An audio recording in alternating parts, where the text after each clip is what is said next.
ਜੀ ਕਿੰਨੀਆਂ ਭਿੰਡੀਆਂ ਲੱਗਦੀਆਂ ਤਕਰੀਬਨ? ਇਹ ਤਾਂ ਕਹਿ ਜੇ ਹਾਂ ਇਹ ਕੱਲ ਖੋਈਆਂ ਨੇ, ਕੱਲ ਹੱਥੋਂ ਖੋਈਆਂ ਨੇ। ਜੀ ਜੀ ਅੱਜ ਫਿਰ ਇਹ 3 ਲੱਗੀਆਂ ਨੇ ਖੋਣ ਵਾਲੀਆਂ, ਜੀ ਜੀ ਇੱਕ ਉੱਤੇ ਲੱਗੀ ਹੈ। ਜੀ ਜੀ ਇਹ ਖੋ ਲੈਣੀਆਂ ਨੇ ਜੀ ਜੀ ਸਵੇਰੇ। ਜੀ ਇਹਦੇ ਨਾਲ ਦੀਆਂ ਜਿਹੜੀਆਂ ਨੇ ਨਾ ਸਾਰੀਆਂ ਐਨੀਆਂ ਨਹੀਂ ਹੋ ਜਾਣੀਆਂ। ਅੱਛਾ ਇੱਕ ਦਿਨ ਅਗਰ ਖੋਂਦੇ ਹੋ ਤੇ ਹਾਂ। ਕਿੰਨੇ ਦਿਨਾਂ ਬਾਅਦ ਦੂਜੀ ਭਿੰਡੀ ਤਿਆਰ ਹੋ ਜਾਂਦੀ ਹੈ? ਦੂਜੇ ਦਿਹਾੜੇ ਦੂਜੇ ਦਿਹਾੜੇ।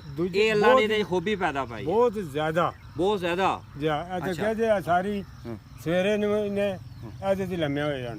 ਅੱਛਾ ਅੱਛਾ ਅੱਛਾ ਅੱਛਾ ਸਭ ਨੂੰ ਵੱਡਾ ਫਸਲ ਤੇਜ਼ ਇਹ ਵੱਧਦਾ ਜਦੋਂ। ਭਿੰਡੀ ਦੀ ਜਿਹੜੀ ਫਸਲ ਹੈ ਸਬਜ਼ੀ ਹੈ ਇਹ ਜੀ। ਤੇਜ਼ ਜਿਹੜਾ ਨਾ ਵੱਧਦਾ ਹੈ। ਜਾਂ ਇਹਨੇ ਫਲ ਜਿਹੜਾ ਨਾ ਹਾਂ ਬਹੁਤ ਜਲਦੀ ਦਿੰਦਾ ਹੈ। ਹਾਂ ਫਿਰ ਇਸ ਵੇਲੇ ਖੋਈਆਂ ਨੇ ਹਾਂ ਸਵੇਰ ਸਵੇਰੇ ਤੱਕ ਉਹਦੇ ਤੇ ਉਂਗਲ ਹੋਰ ਨਾਲ ਹੋਈਆਂ ਵਾ। ਹੋਰ ਹੋਈਆਂ ਹੁੰਦੀਆਂ। ਅੱਛਾ ਇਹ ਮੈਨੂੰ ਦੱਸੋ ਕਿ ਭਿੰਡੀ ਜਿਹੜੀ ਹੈ ਕਿੰਨੀ ਕੋਈ ਲੰਬੀ ਹੁੰਦੀ ਹੈ ਤੁਹਾਡੇ ਹਿਸਾਬ ਨਾਲ? ਜੀ ਮੇਰੇ ਕੈਮਰਾਮੈਨ ਦਿਖਾਉਣ ਦੇ ਭਿੰਡੀ ਤਕਰੀਬਨ ਇਸ ਤੋਂ ਵੱਡੀ ਵੀ ਹੁੰਦੀ ਹੈ? ਬੜੀਆਂ ਵੱਡੀਆਂ ਹੋ ਜਾਂਦੀਆਂ ਨੇ। ਤਕਰੀਬਨ?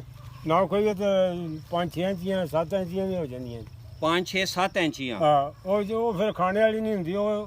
ਅੱਛਾ ਖਾਣ ਵਾਲੀ ਇਹ ਹੁੰਦੀ ਹੈ? ਇਹ ਬਿਲਕੁਲ ਇਸ ਸਾਈਜ਼ 'ਚ ਹੋਏ ਖਾਣ ਵਾਲੀ ਹੁੰਦੀ ਹੈ। ਇਹ ਤਾਂ ਨਰਮ ਹੈ ਤੇ ਖਾਣ ਵਾਲੀ ਚੀਜ਼ ਹੋਈ ਨਾ। ਅੱਛਾ ਜੇ ਜ਼ਿਆਦਾ ਲੰਬੀ ਹੋ ਜੇ ਉਹ ਪੱਕ ਜਾਂਦੀ ਉਹ ਫਿਰ ਖਾਣ ਵਾਲੀ ਨਹੀਂ ਖਾਣ ਹੁੰਦੀ। ਵਾਲੀ ਨਹੀਂ ਹੁੰਦੀ।